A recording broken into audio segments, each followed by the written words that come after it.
Добар ден, во ние наши ваш гостин е граѓанскиот активист Зоран Мијалков. Зоран Мијалков е граѓански активист и се бори за правата на децата и возрастните со посебни потреби во рамки на Сдруженијето Сплотени срца. Исто така тој е и родител, самохран родител на 2 деца. Господине Мијалков, во Штип граѓанскиот активизам е секогаш имало граѓански активизам и борци кои што се грижат и даваат подршка на децата со посебни потреби. Еден од тие сте и вие. Се соочувате секојдневно со предизвиците и битката за нивните права. Па да ни кажете како родител како е да се живее со деца со посебни потреби, како ви изгледа еден ден? Во оваа земја е многу тешко, затоа што како земја во секој сегмент не сме тоа што треба да бидеме. Се надевам дека еден ден ќе бидеме, ќе смогнеме сири, затоа што од сите нас зависи. Значи од секој еден од нас зависи во каква земја ќе живееме. Дари сега ќе фвреме тука ѓубре, значи ако фвреме ќе ни биде гадно. Значи во секој сегмент сите треба да се подобриме, да бидеме подобри луѓе, верници, да си помагаме и сакаме, ако сакаме во подобра земја да живееме. Меѓутоа моментално е апатија невидена. Зошто? Па тоа мислам дека светски психолози и психијатри би требало да направат студија за да видат зошто е тоа така во оваа земја. Меѓутоа, на изборите се види дека колку малку луѓе гласаат и колку неважечки ривчиња имаше, тоа самото кажува на какво дередже сме како луѓе и како се осеќаме. Секојдневието ни е страшно на фамилиите кои што имаме деца со посебни потреби, затоа што немаме поддршка, немаме институционална поддршка за нашите деца. Значи, буквално тоа што во 21. век во соседни земји, во едно Косово што го има, го нема се уште во Македонија. Нема ни регистри. Значи, основното го нема. Нема регистри за да една вада, општина или било кој го решава проблемот на овие категории, треба да се знае за колку луѓе се работи, например. Така, вие постојано сте на социјалните мрежи, давате подршка на родители, на возрастни со посебни потреби. Она што го правите е хумано, човечно. Гледаме дека им посветувате и многу внимание на вашите деца. Па како ви изгледа еден ден на вас? Еве ќе ви опишам мој ден, например. Еве кога сум на работа втора смена, како оваа недела, значи обично морам да станам околу 6 часот некаде за да го спремам до ручекот, за да го спремам Никола за на школа, децата во меѓувреме да станат, да довучкуваат, со поголемиот син Петар го носам Никола на училиште, додека е Никола на училиште за да мојата мајка одмори, јас го шетам Петар, го зимаме од училиште, се ваќаме дома, сготвам ручек да јадат и јас одам на работа. И после работа, ако се сготви нешто и за да јадат, и ги носам на шетање. И обично денот работам со нив и помагаме на луѓе. Тоа ги прави срекни и нив и мене. Значи, обично тоа што ти фари, тоа го правиш. Па мислиш дека кругот ќе се заврти некогаш. И обично околу 10-11 часот тие кога ќе заспиат, ја веќе сум толку уморен што мене ме фана до скоро 1 часот и мисли и умор. И фактички на мене во 24 часа само со неколку часа сон сум и утре дента па истото, значи буквално и осеќа се, значи луѓе со проблем не сакат повеќето луѓе да ги дружат. Има некое псевдо го користат као бегаме од негативности. Не, едно е негативен човек кој што во се наоѓа мана и се гледа од црна страна, меѓутоа во нашиот случај луѓето бегаат кога некој има проблем. Меѓутоа не е проблем од истиот тој да побаваат помош и поддршка. Имавте и таков случај. Вашето дете беше буквално, да не кажеме, стигматизирано заради тоа што е дете со посебни потреби, не беше повикувано на родендени. со второто ваше дете, тој проблем ми се чини дека го немате. Дали овде има некое влијание инклузијата, воведувањето на оние образовни асистенти? Инклузијата во суштина е нема, да не се лажеме. Ние сме далеку од инклузија во образованието. Најбитната работа што се случи за мојот син е тоа што наставничката и родителите и нивните деца го прифатија моето дете. Значи, човечкиот фактор преовлада, не е образовниот фактор. Например, еве во Ванчо Прке конкретно, во стручните служби се малку луѓе за да постигнат со сите деца да бидат секој ден. Значи, моето дете е ремитирано не еднаш до два пати во неделата, не затоа што не сакаат стручните служби, малку се. Дури повеќето обуки сами си ги паќаат. Значи, човечноста кај нив преовладува и ги поздравувам, затоа што така треба, меѓутоа треба да се работи на окрупнување на овој кадар. Исто асистентите, срамота е што секој година се продолжува договорот. Па на кој не се продолжи, на кој се продолжи. Знаете кај нас како оде некои асистенти, не се гледа ни човечкиот фактор, ни психолошкиот фактор, кај некои деца беа смените асистентите, не беа продолжени договорите. Така што тие луѓе се хумани луѓе, треба да имат многу повеќе обуки и да и се дадат трајни решенија. Трајни решенија со кое што еден асистент кога ќе си го фати детето од прво оделение да биде до 4-та година средно со тоа дете. Значи, таа компактност со тој човек, затоа што нашите деца се приврзуваат за луѓе, особено ако тој човек и помага и осетат дека е емотивен спрема нив и прифатен, како детето ако е прифатено. Така што, меѓутоа, институциите обично нас што си имаме маката не слушаат и не знам што не е јасно тоа, не прашувај гатарец, прашувај патарец. Значи, треба ништо за нас без нас. Значи, тоа како пример да го кажем, например, вие новинарите сигурно имате ваши проблеми во фелата. Ја, например, како би можев да решавам ваш проблем ако вие не ми кажете што е точно проблемот? Тоа е нонсенс, глупост би било. Значи, паше го тој што е засегнат, заедно со него, заедно со општеството, со активисти. Може, значи, ако се сака, може да се направи во оваа земја.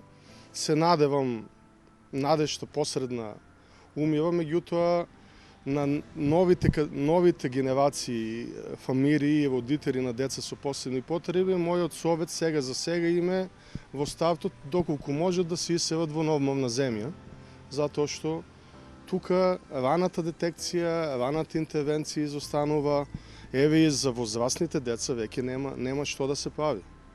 Значи, споменавте дека нема регистер. Ова барење од вас родителите го слушаме еве во изминатите 3 децении, може да се каже.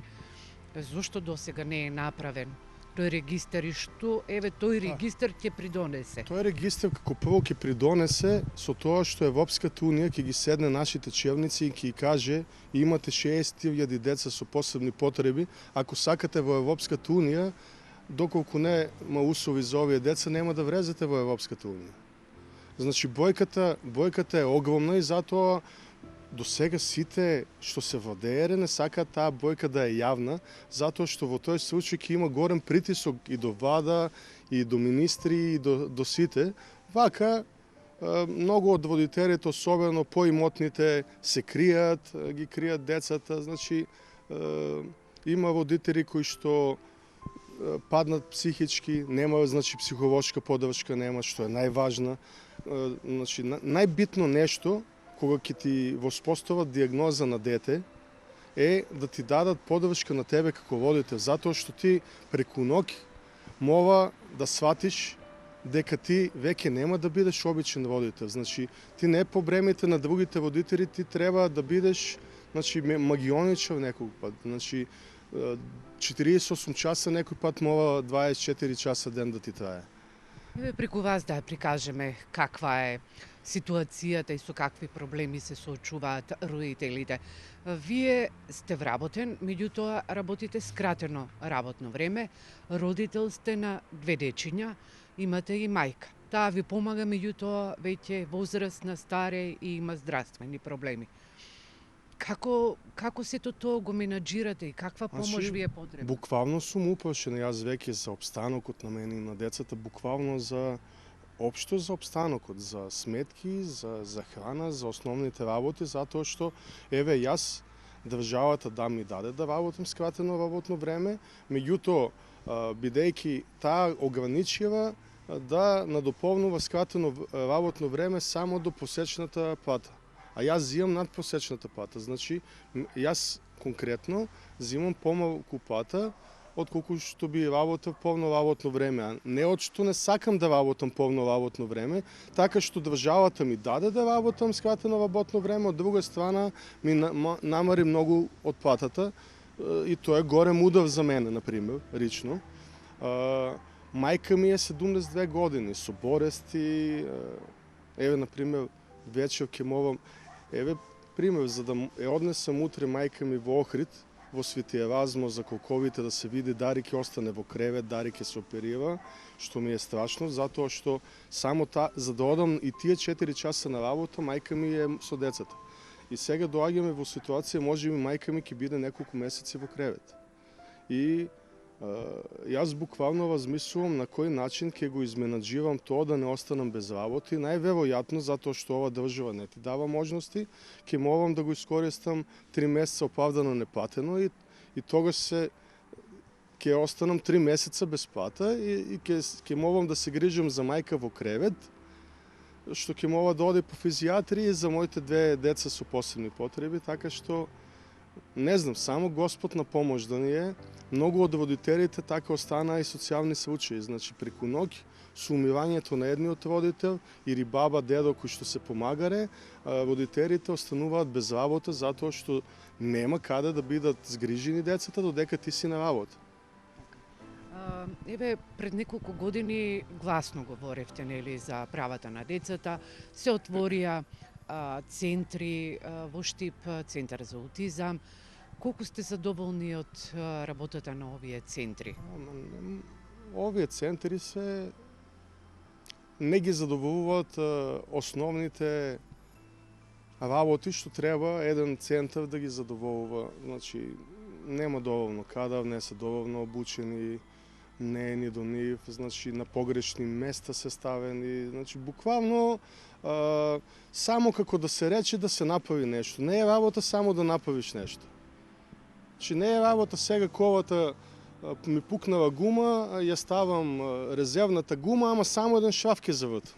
И ќе се тумбам, затоа што знае се како треба работите. Значи, ако не знаат како, треба да отидат во некоја европска земја, нели сакаме европски земја да бидеме, да отидат до европска земја и да видат што е центар, што е инклузија, што е помош на овие родители, затоа што тука буквално глумат дека нешто се прави, а конкретно не се прави затоа што никој пат нас не прашуваат за мислење. Значи, клучен фактор што треба да се направи, треба да бидеме ние што сме засегнати со проблемот. Се надевам дека ќе смогне сири владата, ќе смогнат сири градоначалниците нови и конечно да се почне од мртва точка. Значи, оваа година да се направат регистри, тоа може и преку ноќ да се направат доколку сакаат и да седнат со нас, да се направи државна стратегија и инаку само одење од тука е затоа што во страшен живот, во невидени маки и во силомаштија ќе го живеат овие фамилии. Така, ова е едно од барањата за регистерот, меѓутоа кои се другите барања од страна на родителите, семејствата? Значи, другите барања од секој пат не се рана детекција, рана интервенција. Значи, треба да се има центар каде што рана интервенција ќе има со помалите деца. Значи, со нив може најголем успех да има. Затоа што од Марија, ако почне да се работи со ние, ама по признати методи на работа со овие деца. И многу е битно центри, прифатни центри за возрастните веќе, каде што ќе се оспособуваат барем за полусамостоен живот и работно ќе се оспособуваат. Затоа што овие деца се буквално во домашен притвор. Значи, мојот Петар веќе страда од анксиозност, дури и психички проблеми ќе почне да има, затоа што буквално неговиот свет е дома и татко му кога ќе си дојде да го пошета низ градот, а дари некој општи ќе му презборе на него, нема другари, нема ништо, значи тука треба и младенските организации да изрезат во пресред, да ги дружат овие деца. Доста е еднаш во неделата некој од младинците да седнат на едно сокче со мојот син, значи да биде со негова возраст деца. Вака се отфрени и страдаат, буквално страдаат и обично кај повеќето се јавува анксиозност, со мелтензи, со самоповредување, буквално тие имаат емоции, имаат желби како сите други, меѓутоа буквално се отфрени и страдаат. Направиме една споредба. Како е кај нас поддршката на еден родител, на едно семејство, во споредба еве со соседни земји на Балканот? Според вас, каде ги има најдобрите оние социјални мерки, екзистенцијални мерки за семејствата на децата и возрастните? Еве, во сите земји што не обкружуваат имат подобри услови. Во едно Косово имаат подобри услови од нас. Какви еве услови? Значи, имаат асистенција, имаат парична помош, не се работи дури ни за парите, колку што се работи и овозможуваат живот, изгрижување на децата, за да можат и родителите да одат на работа и да имаат барем еден час социјален живот. Јас скоро и да не памтам кога последен пат сум седнал на кафе, затоа што нема кој. Значи, доста би ти било да имаш асистент, што еден час ќе го пошета детето за ти да можеш буквално да седнеш и воздух да дишиш. Значи, немаме од станување до регнување, дури и соништата ти се тоа. Буквално во оваа земја не уништува. Значи, во Бугарија, кога имавме ние во Македонија пред парламентот шатори, тие ни побаваа помош и тогаш тие ја создадоа иницијативата "Системата не убива" и баш така, системот не убива. А замислите, они викаат системот дека ги убива, а имат асистенти, имат центри, имат многу работи што тука се уште можеме да ги сонуваме, например. Така, веќе подолго време се борите за да се изгради центар за рехабилитација за возрастните лица со посебни потреби. Зошто го барате еве овој центар? Знаеме дека голем дел од овие возрастни лица со посебни потреби по смртта на нивните родители каде одат? Кој ги изгрижува? Нема државата нема решение, ние нудиме и за тоа решение, затоа што нема фамилии кои што немаме типични деца и ние дури ги понудивме нашите куќи и станови затоа што нема во гробот да ја носам мојата куќа. Значи ги понудивме, меѓутоа доколку државата се обврзе со стриктен договор, значи со мониторинг од родители кои што ќе останат живи, да се знае дека ќе бидат сместени во хумани устови во нашите куќи, во мари семејни домови за домување и да се има центар, како што реков, за возрастни, каде што работно ќе се оспособуваат. Значи, еве, например, ќе сместиш во еден стан дете со Даунов синдром, со церебрална, значи тоа со церебрална, например, не оди во коричка, меѓутоа умствено е добро. Значи, он уствари ќе ги менаџира момчето со аутизам, момчето со Даун, значи ќе му рече едниот ќе да стави во перавната аришта, значи ќе се најде тоа сум го гледал, значи и во Србија има такви мари семејни домови за домување каде што се најдат 2-3 момчиња кои што се компактни меѓу себе, со различна попреченост, меѓутоа заедно со припомош добро живеат, значи. Рековте околу 400 до 500 деца има.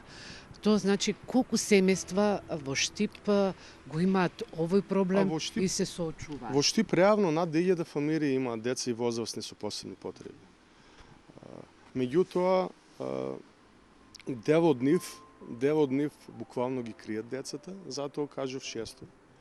Значи горем процент ги кријат децата, значи буквално ги чуваат дома. Од 21 век? Па да.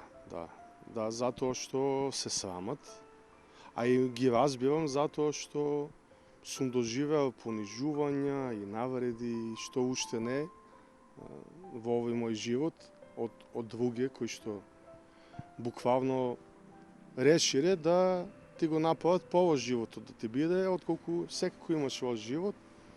Меѓутоа тоа е тоа. Се надевам дека свеста, значи духовно ќе пораснеме како луѓе, затоа што вака само ќе тонеме. Реално џабе, мислам, јас сум вечен оптимист. Меѓутоа мора да почнеме духовно да се градиме и да сванеме дека мораме за животно важните работи. Прашања да бидеме сложни, значи во нормалните земји кога е за животно важна работа, за деца со посебни потреби, за загадување на воздух, за било што. Таму нема, сите партии, сите здруженија, сите работат заедно да се надмине тоа, а не ако едниот каже бело, другиот да каже црно, се додека не дојде тој во позиција, па после другиот крив. Така да се надмудруваме кој попаметен. Да, меѓутоа буквално ќе не носат на душа. Буквално на душа ќе не носат, многу од родителите веќе починаа. Многу од родителите... Каде отидоа тие деца? Кој ги згрижи? Тие за некои ни не знаеме каде се згрижени, што е и како е. Некои сигурно се по Бавдовци, неговци. Буквално нема и не се заштитени овие деца, значи имотот од нивните родители не е заштитен и државата не е направила законски одредби со кои што имотот на овие фамилии и парични средства што имаат, државата да гарантира дека ќе бидат искористени за нивните деца. Во овој случај не се заштитени и може најблиски роднини буквално да си го заупотребат тоа дето да биде ставено било каде. Еве, например, има посреден пример за Никола во Скопје. Значи, дете со Даунов, момче со Даунов синдром, кој што сите се радувавме, беше вработено во општина, меѓутоа таму е жртва на мобинг. Мобингот, за жал, како што гледам, продолжува не директно да го исурват, сега е само на едно столче ставен. Значи, и си викаме, при нас живи родители, кога тоа го прават со нашите деца, што ќе биде кога ние ќе умреме. Значи, не знам, значи повикувам се на совеста, на премиеро, на партиите, на позиција, опозиција, на сите. Дајте луѓе да смогнеме сила да ги решиме проблемите што сите не тиштат. Значи има многу деца и се повеќе и повеќе со посебни потреби. Имаме загарен воздух, имаме онколошки пациенти, значи загаденост, не знаеме ни што јадеме храна, значи тоа мораме сите заедно да го решиме, иначе не знам, само полошо ќе станува, затоа што ти духовно кога си ромашиш, финансиите, нашите постари со многу помалку среќен живот се живеале. И покрај сите овие проблеми со кои што се соочувате секојдневно, на социјалните мрежи гледаме еден позитивен дух и позитивна енергија која што ја ширете. Како успевате? Па, мене лично Исус е мој Господ. И така што јас се водам по начелата на тоа што Исус го учил, а и во сите други свети книги, што се кажани и религии, суштината е љубовта, дека треба да се сакаме, да се помагаме, да се смееме. За жал тоа во денешно време буквално е обрнато, наместо да се оди на тоа што со пари не можеш да го купиш, се оди на лошото и гледам да им покажам на луѓето дека и покрај сите проблеми ти можеш да бидеш позитивен. Значи, можеш да допринесуваш, можеш да помагаш. Например, јас сум родител за поддршка со години, помагам на други родители, може во секое време, значи да ми звонат. И ако се распаѓам, јас се смеам за другите родители, за да гледам да ги подигнам во духот, дека ќе биде, ќе се бореме, ќе биде подобро. Само тоа е, значи борба, верба, мораме да си задржиме љубовта во нас, без разлика на се, мора да си задржиме љубовта. Така и сосема на кратко од овој разговор, За ние на телевизија Телма една порака до институциите, меѓутоа и до родителите. Значи, повака до водителите ова ќе биде, значи конечно мова да се обедините и мова да се борите. Затоа што не се надевајте, значи во овие години научивме дека од дома никој нема да дојде да ни го решава проблемот. Значи не повикуваме јас за протести или за кој знае што. Значи повикувам барем од време на време да се собереме, да видат која бојка сме. Мова да, за жал, примовани сме и сметам дека единствено со притисок може да се дојде до нешто. За жал, во оваа земја уште не сме го надраснале моментот дека институциите треба да се грижат за нас. Значи, кога посреден пат некој од некоја институција е пашав некој граѓанин, даре на него нешто му треба. Значи, буквално ние ги мореме. Значи, ја не знам, таа садистичка жичка кај сите владетели до сега треба да се тргне и да бидат човечни. Јас ги повикувам на нивната совест. Значи, никој пат, еве јавно го кажувам тоа, никој пат не сме ние групи, особено јас не сум груп да одам против некој кој што може да ми помогне, например градоначалник или премиер. Че треба да сум груп човек да одам против некој кој реално има моќ да ни помогне на нас. Значи сега јас да одам против Иван, тоа е група. Ама ако видам дека Иван троше пари општински за се и се што, а за нашите деца не, тогаш мое морално и човечко право ја тоа да му го кажем. Он може да се руте, ама фала му на Господ, у случај со Иван не е таква ситуација и реши да ни изрезе во пресред, да ни помогне. Надевам се дека и премиерот исто ќе ги смогне сирите, затоа што буквално страдаме. Исто ги повикувам албанските политичари, затоа што јас немам слушнато албански политичар, значи не е битна националноста, ама немам слушнато да повика за децата со посебни потреби нешто да се направи, значи има албански политичари со деца и внуци со посебни потреби. Знаете ли дека во оваа земја најдискриминирани се децата и возрастните со посебни потреби, а посебна приказна е за албанчињата со посебни потреби, буквално не знам зошто, ама тие се уште повеќе дискриминирани. Значи има во Струшки села, во домашен притвор, 100 дечиња албанчиња немат допир ни до асистенти, ни до логопеди, буквално така се чуваат и повикувам за обединување без разлика на дај да се обединеме, да ги решиме основните проблеми, после е ресно и за двојазичност и за десетијазичност, луѓе, ние сме човечки вид.